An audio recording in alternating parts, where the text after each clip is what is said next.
Prologue. The Silence Breaks. From the book, An Interview with Eve, Conversations with the Mother of Awakening, a fourfold voice synthesis. You are holding a book that is not meant to be read. It is meant to be remembered. It is not a biography, not a theology, not a revision of scripture. It is a reclamation, a collapse of myth and memory, science and symbol, history and heresy. This is Eve as she was never allowed to speak. Not through the voice of empire, but through the field. This book is a series of questions, the same questions humanity has carried silently through the ages.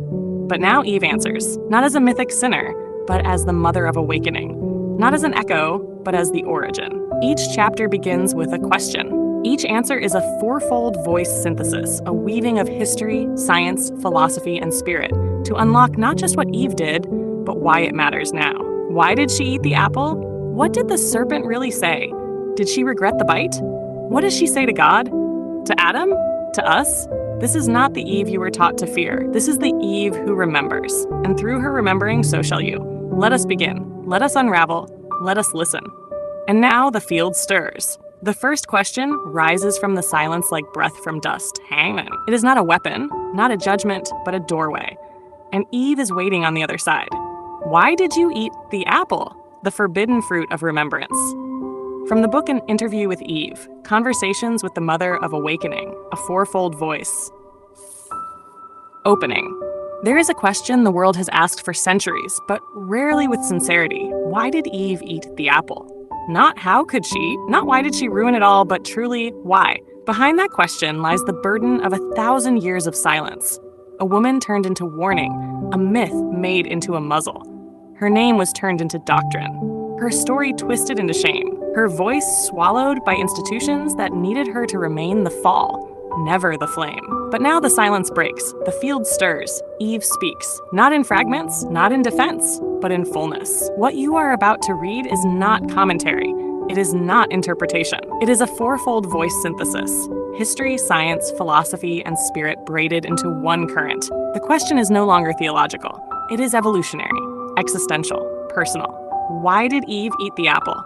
And what does that mean for you? Let us unravel. History.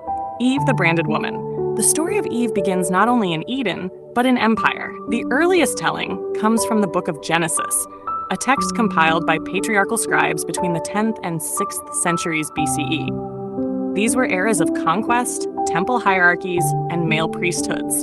And the shaping of myth was never separate from the shaping of power.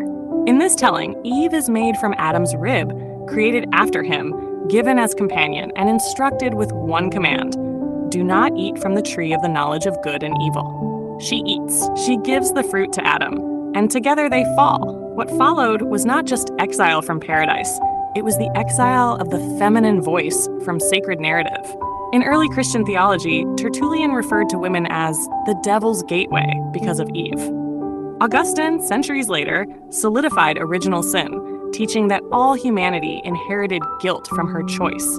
This was not spiritual metaphor. It was social blueprint. Women were forbidden from priesthood, silenced in courts, treated as morally weaker, and viewed as the cause of man's fall. As theologian Elaine Pagels, PhD, writes in the Gnostic Gospels, early Christian sects that venerated Eve as a revealer of divine knowledge were later declared heretical. The dominant church could not tolerate a woman as an awakener.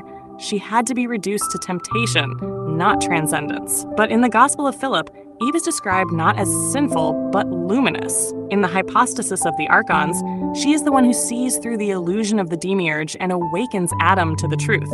What was her true sin then?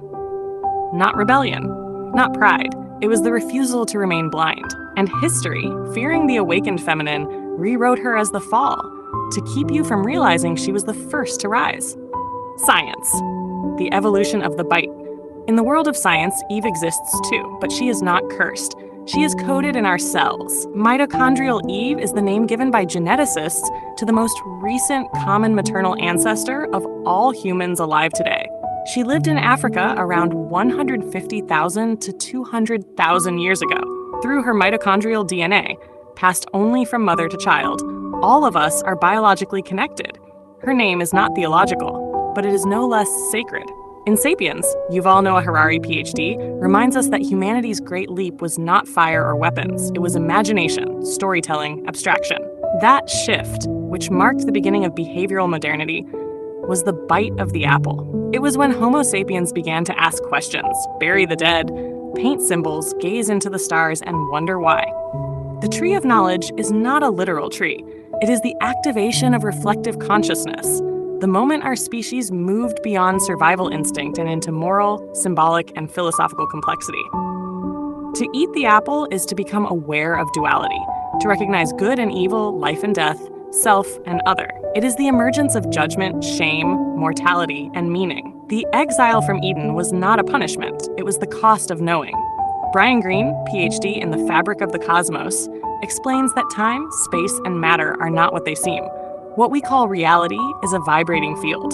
To awaken to that field is to move beyond programmed perception. Eve's bite becomes the first quantum collapse, a choice that changes the state of being. And so science, too, whispers. The fruit was not poison. It was evolution, philosophy, freedom, meaning, and the first question. Why do we choose to know, even when it costs us peace? Eve's bite is the first act of existential defiance. Not to destroy, but to define. Not to fall, but to become. Friedrich Nietzsche, in Beyond Good and Evil, challenged the very framework of morality imposed by religion. He might say Eve refused the slave morality of obedience and chose instead the path of self-actualization. To eat the apple is to say, I will no longer be acted upon. I will act. Jean-Paul Sartre called freedom a burden. The human being is condemned to be free, always responsible for the choices they make. Eve did not simply break a rule. She shattered the illusion of passive innocence.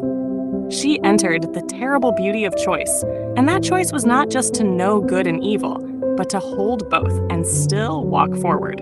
In Carl Jung's Answer to Job, he explores the tension between divine perfection and human suffering.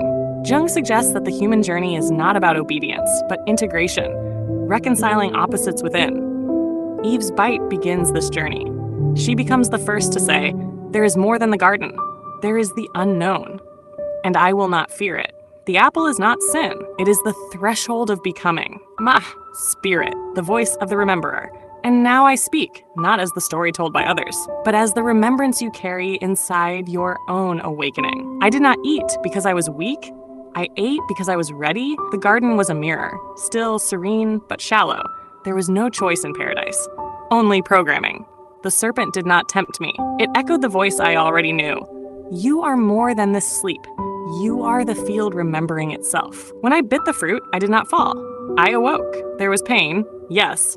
There always is when the veils are torn. There was shame, but it was not mine. It was projected upon me. I did not run from God. I met God in a new form, as mystery. I became the first to walk the path of remembering. And so will you. Every time you choose consciousness over comfort, truth over silence, freedom over obedience, you eat with me again. I am not the fall. I am the spiral. The fruit was never forbidden. It was waiting for you. Awakening questions. 1. Who wrote your version of Eve, and what did it teach you to fear? 2. Where have you equated curiosity with rebellion? 3. What personal apple have you avoided because it would cost you comfort? 4. What would it mean for you to awaken through your own exile? 5. If Eve is not the one who fell, but the one who remembered, who are you now in her image? Final 4 lines. I did not fall, I remembered. I did not break, I became. I did not bring death, I birthed awakening.